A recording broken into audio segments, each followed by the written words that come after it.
नमस्कार, Amar Ujala the bonus में आपका बहुत बहुत स्वागत है। मैं हूं आपके साथ अभिषेक गुप्ता और आप देखना शुरू कर चुके हैं अपना favourite daily show crypto counter, जिसमें हम लोग जानेंगे पिछले 24 घंटे में क्या कुछ घटा है क्रिप्टो बाजार में। चलिए शुरू करते हैं आज का सिलसिला।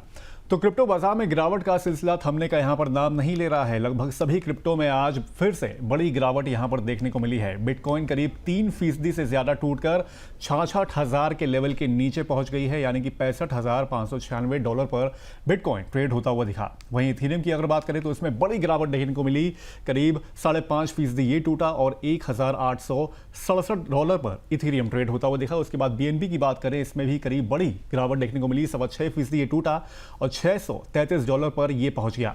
वहीं XRP की अगर बात करें तो 2% तक ये टूटा है और $1.23 पर इसके भाव पहुंच गए। सोलाना की अगर बात करें, करीब 5.25% ये टूटा और $74 पर ये ट्रेड होता हुआ दिखा है। इसके अलावा अगर USDT की बात करें, स्टेबल कॉइन USDT, इसमें करीब फ्लैट रहा और 0.01% की इसमें बढ़त यहां पर देखने को मिली।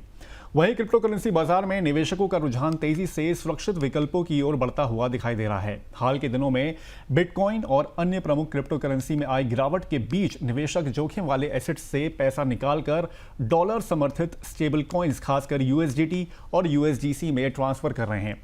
बिटकॉइन की कीमत पिछले एक हफ्ते में करीब 12% गिरकर $66,000 से नीचे आ गई, जैसे कि हम लोगों ने आपको शुरुआत में यहां पर बताया। इसके साथ ही बिटकॉइन का मार्केट डोमिनेंस भी घटकर 58.5% रह गया है, जो निवेशकों के कमजोर होते भरोसे का यहां पर संकेत माना जा रहा है।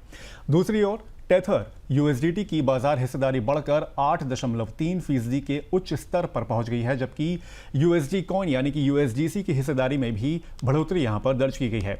गिरावट केवल बिटकॉइन तक सीमित नहीं रही, इथर, XRP और सोलाना में भी करीब 8 से 11% तक की कमजोरी देखी गई है, जबकि BCH, SUI और RAO जैसे कुछ टोकन्स करीब 20% तक टूट गए हैं। विश्लेषकों के अनुसार बाजार में बढ़ती अनसर्टनिटी की वजह से निवेशक अपनी पूंजी स्टेबल कॉइन्स में पार कर रहे हैं। इससे पहले जनवरी फरवरी में भी बिटकॉइन की बड़ी गिरावट के दौरान ऐसा ही रुझान यहां पर देखने को मिला था। यह संकेत है कि फिलहाल निवेशक जोखिम लेने के बजाय पूंजी को सुरक्षित रखने को यहां पर प्रायोरिटी दे रहे हैं। उधर पारंपरिक वित्तीय संस्थान ब्लॉकचेन तकनीक को लेकर पूरी तरह सहज नहीं है। पेरिस में आयोजित प्रूफ ऑफ टॉक समिट में फ्रैंकलिन टेम्पल्टन की CEO जेनी जॉनसन ने कहा है कि इसकी सबसे बड़ी वजह यह है कि ब्लॉकचेन मौजूदा वित्तीय व्यवस्था और बैंकों के पारंपरिक बिजनेस मॉडल को चुनौती देता है। उनके अनुसार ब्लॉकचेन और स्मार्ट कॉन्ट्रैक्ट्स की मदद से लेन देन का तुरंत निपटान संभव हो सकता है, जिससे कई मध्यस्थों की जरूरत कम हो जाएगी। इसका सीधा असर उन बैंकों और संस्थानों पर पड़ सकता है जो लेन देन शुल्क और प्रोसेसिंग सेवाओं से कमाई करते हैं। जॉनसन ने अपनी कंपनी के tokenized money market fund Benji का यहां पर एग्जांपल देते हुए बताया कि स्टेलर ब्लॉकचेन पर लेन देन की लागत पारंपरिक व्यवस्था की तुलना में कम रही है। इससे पता चलता है कि ब्लॉकचेन वित्तीय सेवाओं को ज्यादा कुशल और सस्ता बना सकता है। हालांकि उन्होंने ये भी क्लियर किया है कि बैंकों और कस्टोडियन संस्थाओं की भूमिका पूरी तरह खत्म नहीं होगी, क्योंकि अधिकांश निवेशक अब भी नियामकीय निगरानी वाले सेफ प्लेटफॉर्म्स को यहाँ पर प्रायोरिटी देते हैं। उनका मानना है कि कम लागत और नियमों के अनुरूप ढांचे उपलब्ध होने पर संस्थागत निवेशक जो होते हैं उनकी बड़ी पूंजी भी डिजिटल एसेट्स की ओर बढ़ सकती है। वहीं अमेरिका के प्रस्तावित क्लैरिटी एक्ट को लेकर बैंकिंग और क्रिप्टो उद्योग के बीच बहस तेज हो गई है। अमेरिकन बैंकर्स एसोसिएशन यानी कि ABA का कहना है कि अमेरिकी नागरिक ऐसे नियम नहीं चाहते हैं जो बैंकिंग प्रणाली, लोन वितरण और आर्थिक विकास को नुकसान पहुंचाएं। ABA के CEO रॉब निकोलस के अनुसार डिजिटल एसेट्स और स्टेबल कॉइन के लिए यहां पर नियम बनाते समय वित्तीय स्थिरता को प्रायोरिटी दी जानी चाहिए। हालांकि ABA की ओर से हुए सर्वेज में कुछ सवालों को लेकर विवाद भी खड़ा हुआ है। आलोचकों का कहना है कि प्रश्न इस धारणा पर आधारित थे कि स्टेबल कॉइन बैंकिंग व्यवस्था के लिए खतरा है, जबकि कई क्रिप्टो समर्थक और कुछ अर्थशास्त्री इस दावे से सहमत नहीं हैं। दूसरी ओर कॉइनडेक्स के एक सर्वे में 65% लोगों ने बैंकों पर भरोसा जताया है, जबकि केवल 5% ने यहाँ पर क्रिप्टो को प्रायोरिटी दी है।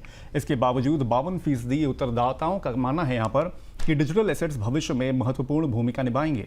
लगभग 30% लोगों ने अगले एक साल में डिजिटल एसेट्स खरीदने या उपयोग करने से रुचि यहाँ पर दिखाई है उसमें। इस बीच अमेरिकी सीनेट में क्लैरिटी एक्ट पर काम जारी है। वहीं क्रिप्टो उद्योग का तर्क है कि स्पष्ट और आधुनिक नियम डिजिटल एसेट सेक्टर के विकास और व्यापक स्वीकार्यता के लिए बेहद जरूरी है। कॉइनडेस्क की एक रिपोर्ट के अनुसार एक नया स्टेबल कॉइन आधारित पेमेंट प्लेटफॉर्म जल्द लॉन्च होने वाला है, जिसे ग्लोबल पेमेंट्स इंडस्ट्री के बड़े नामों का समर्थन भी यहां पर प्राप्त है। रिपोर्ट में कहा गया है कि स्ट्राइप, वीजा और मास्टरकार्ड उन प्रमुख समर्थकों में शामिल है। ये कदम दर्शाता है कि स्टेबल कॉइन अब केवल क्रिप्टो ट्रेडिंग का साधन नहीं रह गए हैं, बल्कि उन्हें वास्तविक भुगतान अवसंरचना यानी कि पेमेंट इंफ्रास्ट्रक्चर के रूप में अपनाया जा रहा है। हाल के महीनों में स्ट्राइप, वीजा और मास्टरकार्ड ने ब्लॉकचेन तथा स्टेबल कॉइन बेस्ड पेमेंट प्रणालियों में निवेश और साझेदारियां बढ़ाई हैं। स्ट्राइप ने अपने स्टेबल कॉइन्स कारोबार को विस्तार दिया है, जबकि वीजा और मास्टरकार्ड भी ऑन चेन सेटलमेंट और स्टेबल कॉइन पेमेंट सॉल्यूशंस पर काम कर रहे हैं। रिपोर्ट में मुख्य बात यह बताई गई है कि पारंपरिक भुगतान कंपनियां अब क्रिप्टो तकनीक को कॉम्पिटिटिव थ्रेट्स के रूप में नहीं देख रहे हैं, बल्कि इसको एक अवसर के रूप में यहां पर देख रहे हैं। स्टेबल कॉइन्स तेज, कम लागत वाले और क्रॉस बॉर्डर भुगतानों को आसान बना सकते हैं। इसी वजह से बड़ी वित्तीय और भुगतान कंपनियां इस क्षेत्र में अपनी मौजूदगी जो है वो मजबूत कर रही हैं। यदि ये नया प्लेटफॉर्म सफल होता है तो ये डिजिटल डॉलर और अन्य स्टेबल कॉइन्स के उपयोगों को मुख्य धारा के ग्लोबल पेमेंट नेटवर्क में और तेजी से आगे बढ़ा सकता है। तो आज के क्रिप्टो काउंटर में बस इतना ही। ये शो कैसा लगा हमें कमेंट करके आप जरूर बताएं। बाकी अब होगी आपसे कल मुलाकात, तब तक के लिए मुझे दीजिए इजाजत। नमस्कार।